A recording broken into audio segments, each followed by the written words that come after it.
بھکر کے علاقے میں ایک والدہ نے اپنے بیٹے سے، اپنی اولاد سے محبت کی ایسی داستان رقم کی ہے کہ دنیا اس پر دنگ رہ گئی ہے، ہر آنکھ اس کو سن کے اشکبار ہو جاتی ہے۔ ہوا یہ کہ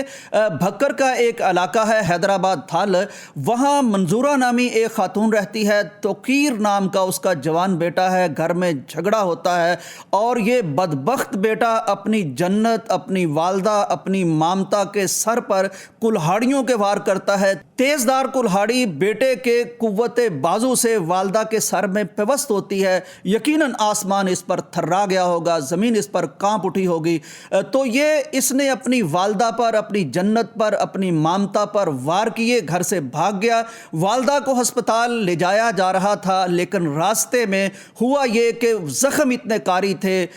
بیٹے کے دیے ہوئے زخم اتنے زور آور تھے کہ والدہ نہ بچ سکی، لیکن جاتے جاتے نزع کے عالم میں آخری ہچکیوں میں، آخری سانسوں میں اس نے چند جملے ایسے کہے کہ جس کو سن کر آدمی حیران رہ جاتا ہے کہ ماں کو بھی اللہ تبارک و تعالیٰ نے کیا دل عطا فرمایا ہے، کیا وسعت عطا فرمائی ہے، کیا حوصلہ اور ظرف عطا فرمایا ہے۔ کہنے لگی کہ یہ میرا بیٹا جس کے کلہاڑی کے وار سے آج میں جان دے رہی ہوں، اپنی ہی ماں کا وہ قاتل بن رہا ہے، وہ ایک میرا جذباتی بیٹا ہے، اس کو میں معاف کرتی ہوں اور میں آخری درخواست اور التجا یہ کرتی ہوں کہ میرے اس بیٹے کو کھانا ٹائم سے دیا کرنا، کہیں بیچارہ بھوکا نہ رہ جائے۔ ناظرین کرام، یہاں تمام وہ بیٹے ذرا غور کر لیں کہ ان کی حیثیت کیا ہے اور ان کا احساس کیا ہے، اور ایک ماں کی حیثیت کیا ہوتی ہے اور ایک ماں کی وسعت کیا ہوتی ہے۔ یعنی وہ ماں جس نے پالا پوسا، جنم دیا، پیٹ میں رکھا اور